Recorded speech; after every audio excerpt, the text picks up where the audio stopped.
नमस्कार। भूमि न्यूज पलामू के विशेष कार्यक्रम धरोहर में आप सभी श्रोता दर्शकों का स्वागत है।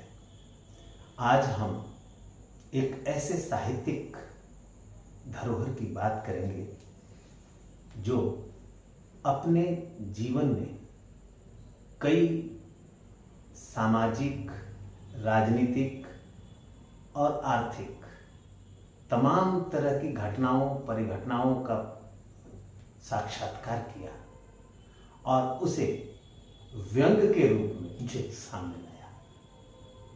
हाँ, मेरे कहने का मतलब है हरिशंकर परसाई।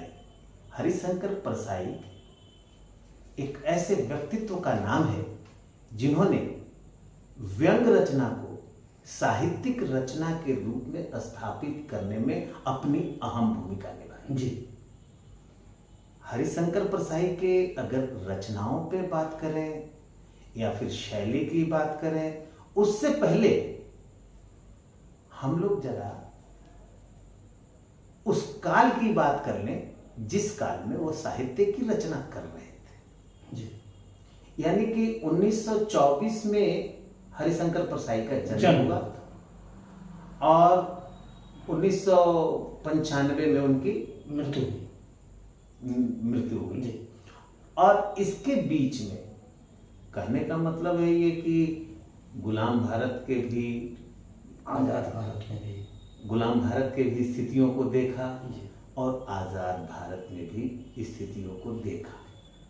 आप प्रेम जी हरिशंकर परसाई जी के जब आप बात करना शुरू कीजिएगा जी, तो खास करके जो आप बोले कि आजाद भारत में जो स्थिति बनी थी, तो उसके बारे में अगर पूरी अध्ययन कीजिएगा, उनकी रचना पर गौर कीजिएगा जी, भाषा शैली पर गौर कीजिएगा, तो आजादी के बाद जो समाज के अंदर जो व्यापक कुरीतियां थी, जो समाज के अंदर किसान की स्थिति थी, मजदूर की स्थिति था, आम आवाम की जो स्थिति थी, मध्य वर्ग की जो स्थिति थी जी, उस पर उन्होंने जिस व्यंग रचना को जिस शैली में हम लोग के बीच में प्रस्तुत किए हैं वह एक अद्भुत था।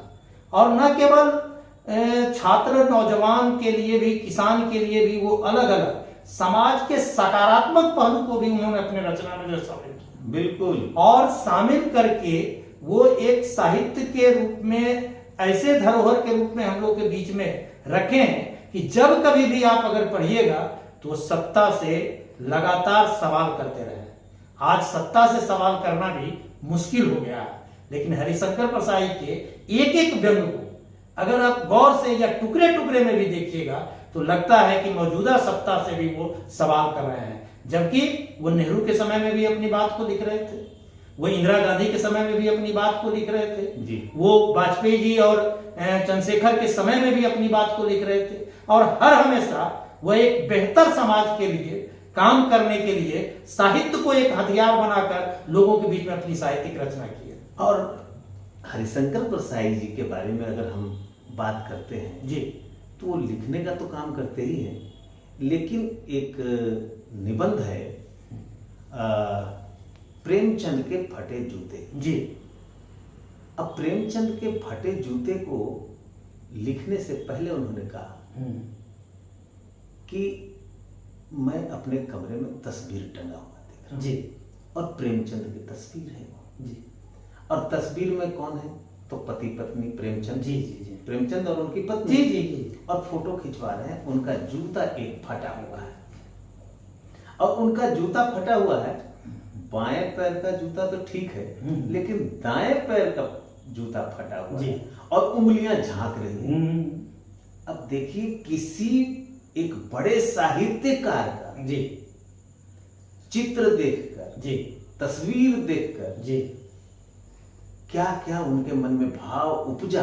उन्होंने कहा कि फोटो खिंचाने का अगर यह वेश है तो फिर पहनने का वेश कौन सा हो सकता है? आप देखिए, जब प्रेमचंद की जो चर्चा की है आप, तो हिंदी साहित्य में जो आकाश के चमकता हुआ सितारा के रूप में प्रेमचंद स्थापित हुए और उनका जो तस्वीर सबसे ज्यादा पॉपुलर हुआ, जिस तस्वीर की चर्चा आप कर रहे थे, हमने किए हैं, पूरा साहित्य, पूरे साहित्य जगत में वो तस्वीर जैसो पॉपुलर है और उनकी चर्चा जैसो की गई है।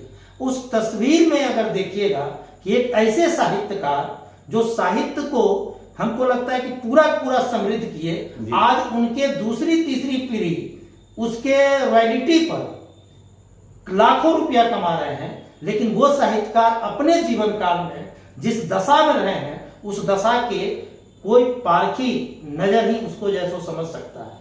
और हरिशंकर परसाई ने उस जूते को, उस वेशभूषा को जिस तरीके से क्या कहते हैं व्यंग के रूप में भी लिए कि आज साहित्य के जगत में किस तरीके के चीजें देखने को मिल रही है, यह अद्भुत है। और हमको लगता है कि बाकी दूसरे रचनाकार शायद ही नजर इस तरीके जाएगा जिस तरीके से हरिशंकर परसाई का नजर गया। हरिशंकर परसाई उस फटे हुए जूते को देखकर कहते हैं कि अपनी राह में आने वाले बाधाओं को यानी चट्टानों को पैर से ठोकर मार मार उनका जूता फट गया है।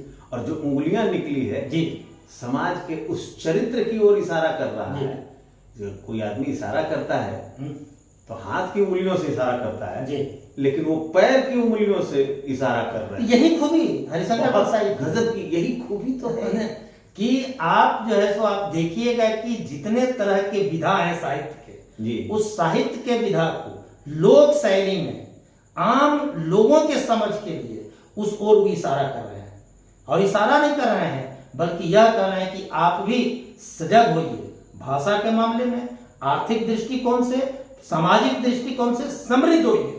और इसीलिए उनकी एक एक व्यंग, एक एक रचना को आप देखिएगा कि वो लगातार वो झकझोरने का काम करता है, सवाल करा करता है कि आप निरंतर आगे बढ़िए और समझिए, सकारात्मक सोच के साथ में नकारात्मक चीज का अध्ययन कीजिए, लेकिन सोच आपका सकारात्मक होनी चाहिए। ये हरिशंकर परसाई की खूबी थी, यही उनका जैसे सबसे बड़ा अद्भुत। और सबसे मजेदार तो ये लगता है कि जब हरिशंकर परसाई जी की रचना भेड़ और भेड़िए आपने भी पढ़ा और मैंने भी पढ़ा है ये 10th क्लास में, और ये भेड़ और भेड़िए के माध्यम से जो उसने लोकतंत्र पे व्यंग किया कितना सटीक, आज के दिन में भी सटीक।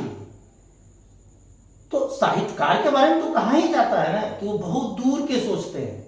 अब सोचिए कि आजादी के बाद नेहरू जिस समाज को या जिस राजनीति को समृद्ध कर रहे थे, उस समय एक आलोचक के रूप में अपना रचना को लिखे। मौजूदा सत्ता जो पूरे राजनीति के ह्रास की ओर चले गए, आज भी उनके व्यंग जैसे इस सत्ता को भी चुनौती देता है, चुनौती दे रहा है। यही इनकी खूबी थी। और हमको लगता है जब तक समाज के अंदर इस तरीके के सत्ताधारी रहेंगे तब तक हरिशंकर परसाई जिंदा रहेंगे, खेत और खलिहान के अंदर, मजदूर और किसान के अंदर, और एक साहित्य प्रेमी के अंदर भी उनको शोध करने की जरूरत है और उनसे सवाल करने का मादा सीखना अगर हो तो हरिशंकर परसाई से सीख। और हरिशंकर परसाई से सीखने के लिए और व्यंग को सीखने के लिए जरूरी है भोला राम का जीव। अरे क्या बात, गजब गजब, ठीक है, उसको पढ़ना भी चाहिए। आत्मा को यमराज वहां खोज रहे हैं और आत्मा नहीं, फिर उसको खोजने आते हैं, यानी कि आत्मा फिसल के कहां चली गई भाई, तो एक फाइल में छुपी हुई। जी मजेदार। और नारद जी को अपना ये क्या वो बजाते थे, सारंगी या नहीं, एक तारा नारायण नारायण करके बजाते हैं। उनका पात्र नारद जी को एक ऑफिसर को वो देना पड़ जाता है घूस में। बहरहाल सब ये क्या कहता है, हरिशंकर परसाई जी के बारे में जानना बहुत जरूरी है। और चूंकि यह वर्ष शताब्दी वर्ष चल रहा है हरिशंकर परसाई का 24 में और 23 के मध्य में हम लोग चल रहे हैं, 23 के मध्य में चल रहे हैं। तो इस अवसर पर हरिशंकर परसाई जी का पुनर्पाठ किया जाए और लोगों के बीच उनकी कथाओं को, उनकी कहानियों को, उनके लेखों को ले जाने की जरूरत है आज के दिन में, क्योंकि आज भी उनके कई आलेख, कई निबंध, कई कहानियां प्रासंगिक है। शव यात्रा, आज देखिए ना कितना ड्रामेबाजी हो रहा है, और इस ड्रामेबाजी के खिलाफ शव यात्रा को पढ़ना आप समझ सकते हैं जी। भेड़ और भेड़िए को पढ़ना जी। आप समझ सकते हैं जी। जिस प्रकार से भ्रष्टाचार बढ़ा हुआ है जी वैसे में भोलाराम का जीव पढ़ना एकदम है और फिर निठल्ले की डायरी पढ़ना। जी इसी बात को अपने ढंग से अगर हम आज के दिन याद करें तो कहते हैं जो क्या कि जो रोटी खाता है वह डरता नहीं, लेकिन जो पैसा खाता है वह डरता है। ठीक ये उन महत्वपूर्ण है रचना कि जो रोटी खाता है वो नहीं डरता है। हाँ। लेकिन अभी के दौर पर जो भ्रष्टाचार इतना बढ़ हाँ, गया, जो भ्रष्टाचार पैसा खा जाता है तो उसको तो डरना लाजमी है। जी ऐसे ही बहुत सारी रचनाएं हैं जो आज भी हमें प्रेरित करेंगी और रास्ता दिखाएगा। आज के लिए बस इतना ही। अब हमें दीजिए इजाजत, फिर मुलाकात होगी अगली कड़ी में किसी नए विषय और नए धरोहर के बारे में बातचीत के साथ। धन्यवाद। चलते चलते एक आग्रह, यदि आपने भूमि न्यूज पलामू को सब्सक्राइब नहीं किया है तो कृपया सब्सक्राइब कर लिया जाए। अच्छा लगे तो लाइक और शेयर भी किया जाए और अपनी महत्वपूर्ण टिप्पणी जी जरूर दें ताकि हम उस टिप्पणी के आधार पर हर अगले कार्यक्रम में बेहतर करने की हम कोशिश करते रहेंगे। आपकी टिप्पणी हमारे लिए बहुत बहुत जरूरी है। धन्यवाद।